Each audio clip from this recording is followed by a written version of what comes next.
Las noticias en contexto con Adela Coriat. Una gran bienvenida para usted. En este programa vamos a hablar acerca de la banca, los retos del sistema financiero nuestro y también de la salida de Panamá de la GAFI. En octubre se debe de dar ya el anuncio. Pero ¿qué significa esto para los bancos? ¿Qué significa esto para el país? ¿En qué se va a traducir? ¿Y cómo lo vamos a sostener en el futuro?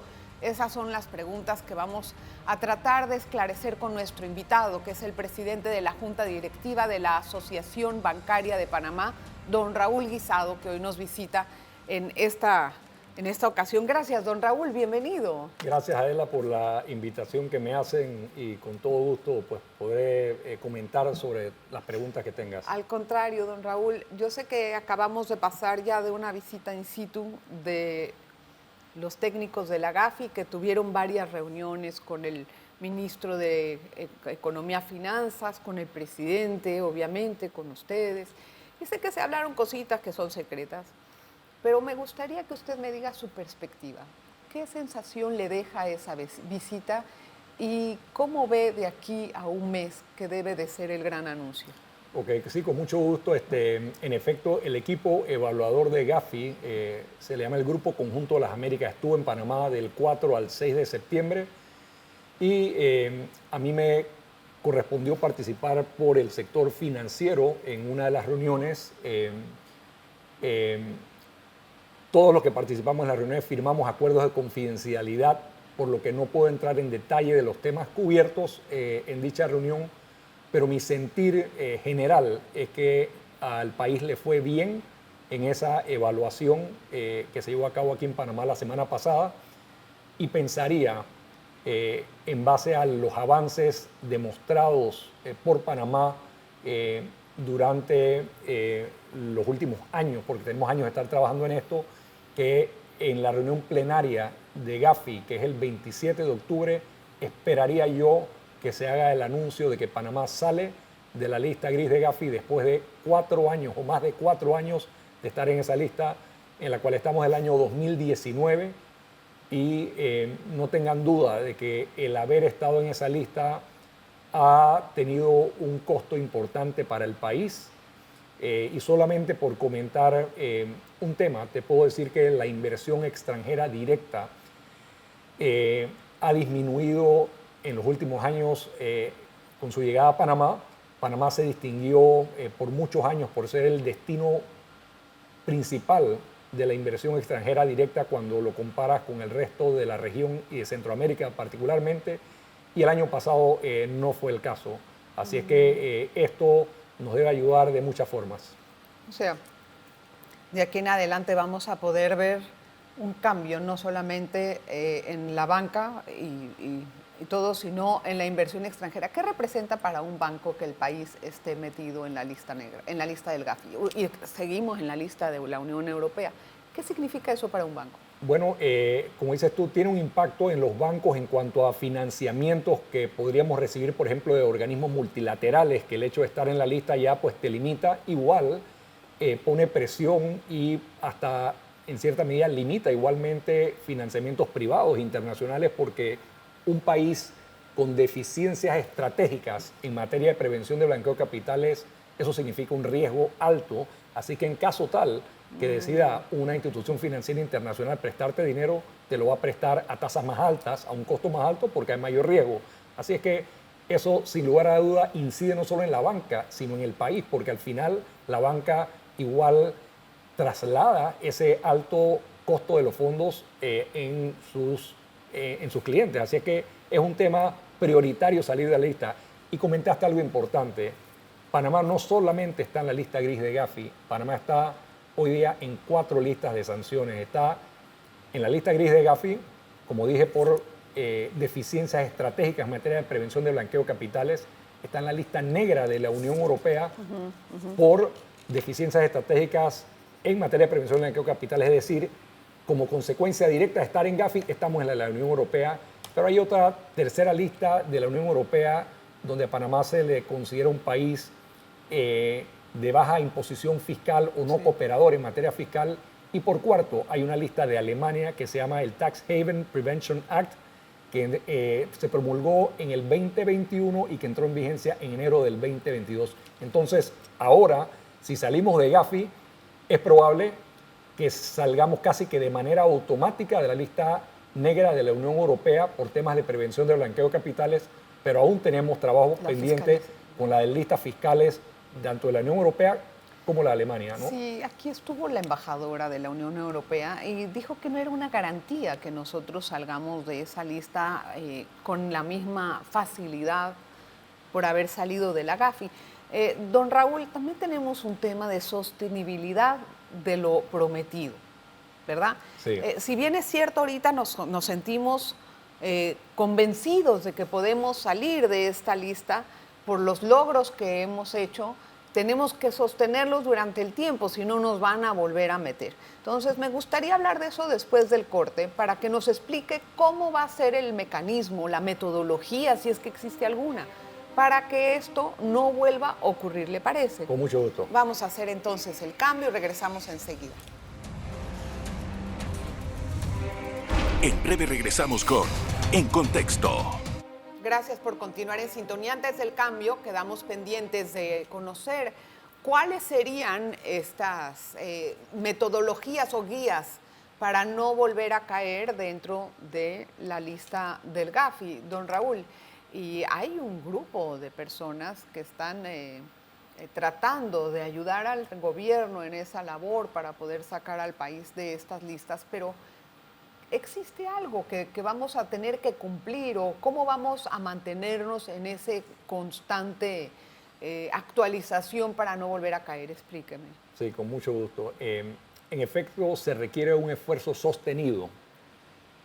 En el pasado, Panamá había estado en la lista gris de Gafi. Panamá había estado en el 2014 y salió en el 2016, pero en aquel momento lo que se requería era cumplimiento a nivel técnico, es decir, siempre y cuando el país tuviese las leyes o el marco jurídico necesario, eso era en ese momento suficiente para sacarte de la lista gris de Gafi, pero hoy día se busca efectividad en la implementación, es decir, no solamente tienes que tener el marco jurídico, sino además asegurarte de que estás cumpliendo con ese marco jurídico, y ese es un esfuerzo sostenido que hay que hacer para mantenernos fuera de la lista gris de Gafi y de cualquier otra lista, porque estas listas sin duda tienen un impacto en la economía del país y a todos nos afecta. Hay una forma de hacer eso, es decir, tenemos como de alguna manera una hoja de ruta, porque no solamente son los bancos, es todo un segmento es la parte fiscal, la parte de los abogados, o sea, es un todo, es un conjunto. ¿Cómo vamos a poder sostener eso? Sí, es un todo, en efecto, como lo mencionas, y mira, hoy día el Ministerio de Economía y Finanzas, a través de el Centro Nacional contra el Blanqueo de Capitales, tiene una secretaría técnica que está muy dedicada a esto, y eso incluye el sector financiero y el no financiero. Como sabes, en el 2020 se crea una superintendencia de sujetos no financieros, que es la que le corresponde velar por el cumplimiento del sector no financiero y que ellos igualmente cumplan con los estándares internacionales en materia de prevención de blanqueo de capitales, y eso se está haciendo muy bien. Yo me siento confiado con los esfuerzos que el país ha adelantado en ese sentido, y confío en que vamos a lograr mantenernos fuera de esta lista. Como decía en el segmento anterior, llevamos más de 4 años en la lista, y hay una lección aprendida y debemos hacer lo necesario para no volver. ¿Cómo vamos a salir de la Unión Europea? Porque en esa hay otras exigencias de intercambio de información fiscal y otro tipo de señalamientos. ¿Ve usted un pronto resultado? Mira, sí, en el año 2021 Panamá se comprometió junto con otros países, fueron un total de 136 países que se comprometieron con un acuerdo en materia fiscal, y Panamá, y ese acuerdo de hecho en enero de este año 2023 ya Panamá debe haber empezado a tomar acciones porque hay una hoja de ruta y Panamá debe cumplir con ello. El objetivo principal, si lo pudiera resumir de alguna manera, que busca este acuerdo internacional con la OCDE, es que toda empresa independientemente de dónde opere o de dónde genere sus ingresos, debe pagar un 15% de impuesto. Y eso es importante que se entienda porque en el pasado ha habido jurisdicciones donde se instala una empresa pensando que ahí, pues por regímenes especiales, pueden pagar menos impuestos y eso ya hoy día la comunidad internacional busca que haya un level playing field y que todos paguen Pues sean lo mismo más o menos. impuesto. Y Correcto. nosotros con esas zonas especiales de, que hace el gobierno para incentivo, ¿estamos en esa categoría Bueno, o no? en el pasado se ha criticado, por ejemplo, la zona Excepciones, económica ¿no? especial que opera pues, en Howard. Eso se ha criticado porque existen lo que llaman los BEPS, que significa Base Erosion and Profit Shifting. Y eso se ha criticado, pero el país ha logrado pues, justificar de alguna manera lo que estamos haciendo. Al final, cada país también, de alguna manera, es soberano en cómo atraer inversión a su país, pero es un tema que hay que abordar con mucho cuidado y prestarle atención a lo que piensa la comunidad internacional respecto al tema. Don Raúl, además de estos temas de salir de las listas, que esperemos buenas noticias más adelante, también hay otros temas que impactan mucho al ciudadano y es la tasa de interés que ofrecen los bancos. Estados Unidos todavía piensa que va a ser una nueva alza la Fed próximamente porque lo que hablan es que su inflación no ha bajado como ellos proyectaban, está en 4%. Sí. Nosotros tenemos una inflación, bendito sea Dios, mucho menos, ¿verdad?, que la de los Estados Unidos. Entonces, quiero entender cómo impacta eso en nuestro sistema y qué piensa hacer la banca frente a eso. Sí, en efecto, Estados Unidos desde marzo del año 2022 ha estado subiendo las tasas de referencia de interés de manera importante. La tasa ahora, al 11 de septiembre, que fue la última vez que la revisé, de la Reserva Federal, la tasa de referencia está en 5.33%, que es alta, sin duda. Pero para que tengas una idea, en Panamá la tasa promedio o tasa de referencia para los préstamos hipotecarios residenciales está en 6%. Y esa misma, la tasa para préstamos hipotecarios en Estados Unidos está en 7.70%. Así que Panamá es muy competitivo realmente y aun cuando sí han aumentado las tasas en el sector o en el segmento de los activos, de los préstamos que dan los bancos, igual las tasas de los pasivos, las tasas que pagamos los bancos por los depósitos, ha igualmente aumentado, beneficiando por supuesto a los cuentavientes, a los ahorristas. Así es que sí, es un tema pues con el que tenemos que vivir, ¿no? ¿Cree que son competitivas las tasas que tiene la banca en materia de, por ejemplo, ahorros, plazos fijos, etcétera? Sin duda, Panamá tiene, por la existencia de tantos bancos en la plaza de licencia general que operan acá, Panamá tiene tasas muy competitivas cuando se comparan con cualquier país de la región y del mundo. ¿Y qué tan sólido ve el sistema, don Raúl? Muy sólido.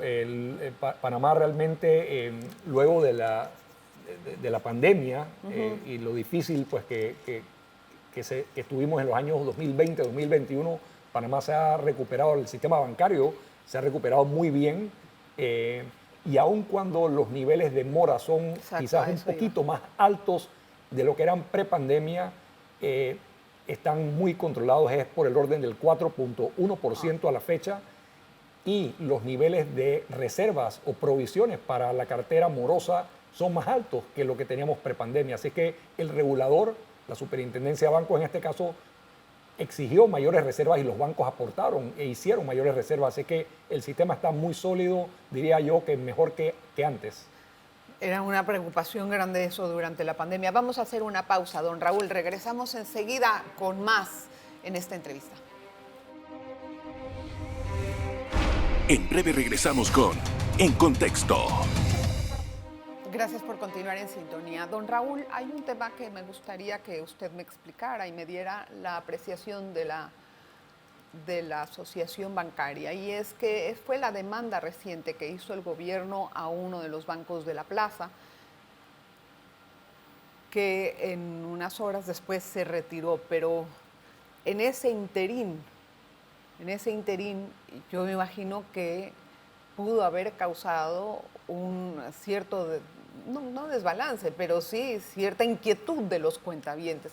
Me gustaría que me explique desde el punto de vista de la asociación esto, por qué ocurrió, si saben, y cuál fue la reacción. Bueno, de por qué ocurrió, la verdad es que es un tema que yo no tengo claro. Sí, pues creo que fue un hecho desafortunado, pero se corrigió. Se corrigió a tiempo y de hecho no hubo afectación para el banco en lo absoluto. También te puedo decir que la superintendencia de bancos como regulador jugó su rol. Ellos el día lunes emitieron un comunicado para promover la confianza en el sistema bancario panameño. El mismo banco que fue pues, objeto de esa demanda también sacó 2 comunicados ese mismo día.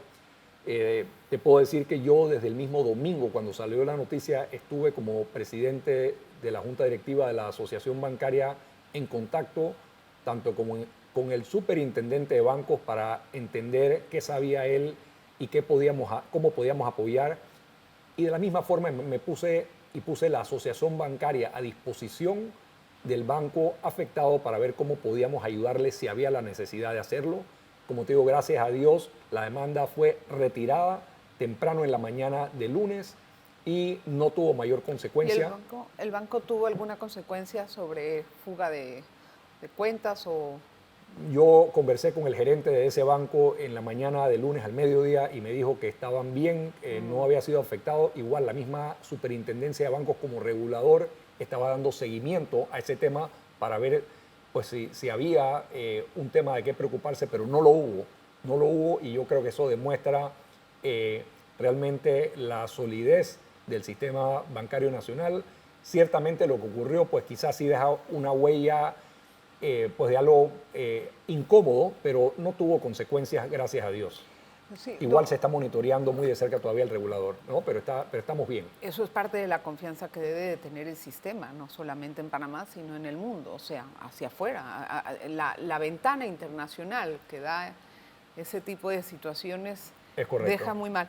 Don Raúl, usted acaba de tomar posesión y a mí me gustaría saber, usted al frente de esta junta directiva, ¿cuál es el norte? ¿Qué veremos distinto con usted en la asociación bancaria? Ok, en el periodo para el cual fui escogido o electo presidente de la junta directiva es de 1 de septiembre de 2023 a 31 de agosto de 2025. En términos generales te puedo decir que vamos haciendo lo mismo que hacía mi predecesor, a quien respeto y admiro mucho porque llevó a cabo una gestión impecable, Otto Wolchum. Yo tengo el día del discurso de mi toma de posesión, yo me enfoqué en 3 puntos principales. El primero, salida de la lista gris de Gafi y de las otras listas en las cuales se encuentra Panamá, pero haciendo énfasis en lo que comentaba previamente, que debe ser por parte del país un esfuerzo sostenido para asegurarnos de no volver a una de estas listas que tanto daño hacen a la imagen y a la economía del país. Número 2, el tema de inclusión financiera. Hoy día sí, y desde hace años, desde el año 2013, hay cuentas simplificadas que se abren a los clientes de bajos recursos, pero yo creo que tenemos que hacer más en el lado de crédito. En el país tenemos un sector informal de la economía que representa desafortunadamente casi el 50% de la población activa panameña, y eso no es solamente Panamá, lo estamos viviendo en muchos de los países vecinos, y yo sí creo que debemos darle mayor oportunidad de crédito a esas personas para ver cómo los ayudamos a salir y a mejorar su calidad de vida y la de sus familias. Y número 3, Adela, está el tema de la educación financiera. La educación financiera, y ya estamos desde la Asociación Bancaria haciendo bastante en ese sentido, pero tenemos una población joven y creciente, y el tema de educación financiera, como educación en general, es importante, y a través de la Asociación Bancaria nosotros tenemos años, a través de un programa donde los bancos ponemos dinero y dictamos cursos en materia financiera, las cosas básicas, a las personas en escuelas públicas y particulares para que conozcan más, porque en ese sentido vamos a lograr un mejor país. Así que eso todo es importante. Quiero detenerme en el segundo punto porque me parece importante. ¿Cómo vamos a incluir a los informales en el crédito de la banca? Es decir, ¿Cómo se puede hacer eso sin que sea tan sangriento para esta persona tomar un préstamo con un interés tan alto? ¿Cómo le harían? Bueno, mira, yo creo que más que la tasa de interés, ahí lo que tenemos que hacer, Adela, es que por temas de debida diligencia, uno tiene que obtener información de los clientes, y a este grupo de personas de los segmentos pues, más económicos más bajos, yo creo que la documentación que debemos exigirles debe ser más liviana que la que se le exige a personas con mayor capacidad y que van a tener cuentas donde van a estar moviendo grandes cantidades de dinero. Entonces, yo creo que la tasa de interés, nuevamente los bancos hacemos un esfuerzo para hacerla competitiva y buscamos el beneficio para estas personas, para que saquen a sus familias adelante. Al final, todos queremos vivir en un mejor país, y la única manera de lograr eso es en la medida de lo posible, con equidad, y que todo el mundo o la mayoría de las personas vivan bien. O sea, agilizaría el trabajo de papeleo. Eso es lo que me está diciendo. Sin duda. Los requerimientos de debida diligencia deben ser menores para este grupo de personas, tal como de hecho lo es hoy día con la apertura de cuentas simplificadas. Hoy día estas cuentas simplificadas se abren con un mínimo de información, prácticamente con una cédula de identidad personal de la persona, y no se le pide, por ejemplo, carta de trabajo, declaración de renta, ficha del Seguro Social, que son cosas que a otros se les exigen, pero que nuevamente con el nivel de informalidad que tenemos en el país, estas personas no tienen ninguno de estos documentos legales. Y en ese sentido, perdón, ¿cuántas personas tienen, por ejemplo, usted tendría alguna perspectiva de qué porcentaje de este 50% se puede incorporar a este sistema? Bueno, eso es difícil, pero tenemos que hacer un esfuerzo conjunto, todos los bancos, para bajar ese nivel de informalidad que hay en el país. Algo que te puedo decir es que estuve viendo datos de desempleo, y el desempleo en el país ha bajado. Hoy día el desempleo se encuentra, según cifras oficiales, en 8.9%, y esperemos que siga bajando y que podamos incorporar muchos de estos informales en la economía formal, y aquellos que no se puedan incorporar, bueno, que de alguna manera se formalicen ellos teniendo sus empresas, pequeños empresarios, ¿no? Hay un último punto que quisiera nada más comentar, tal vez por encima por el tiempo. Hay 48.210 millones de dólares en crédito que ha crecido la banca, según los datos que tengo de la Super. Eso significa que ha habido un crecimiento en los préstamos.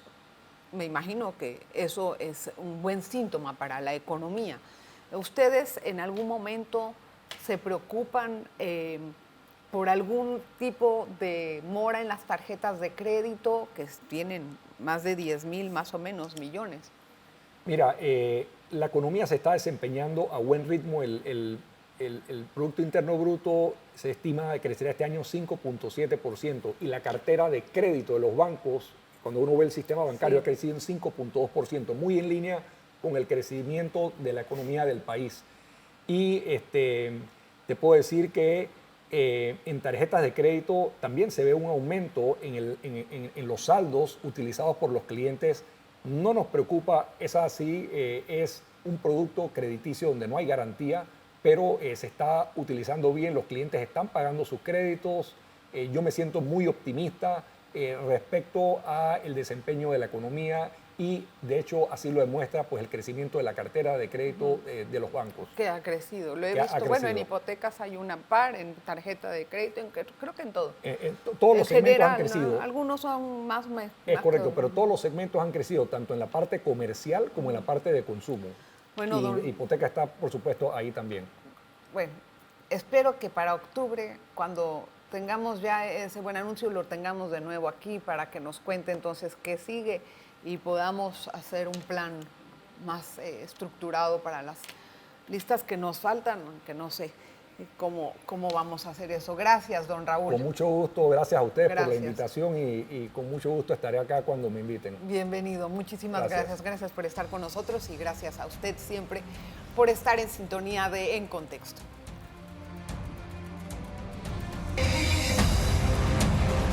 Las noticias en contexto con Adela Coriat.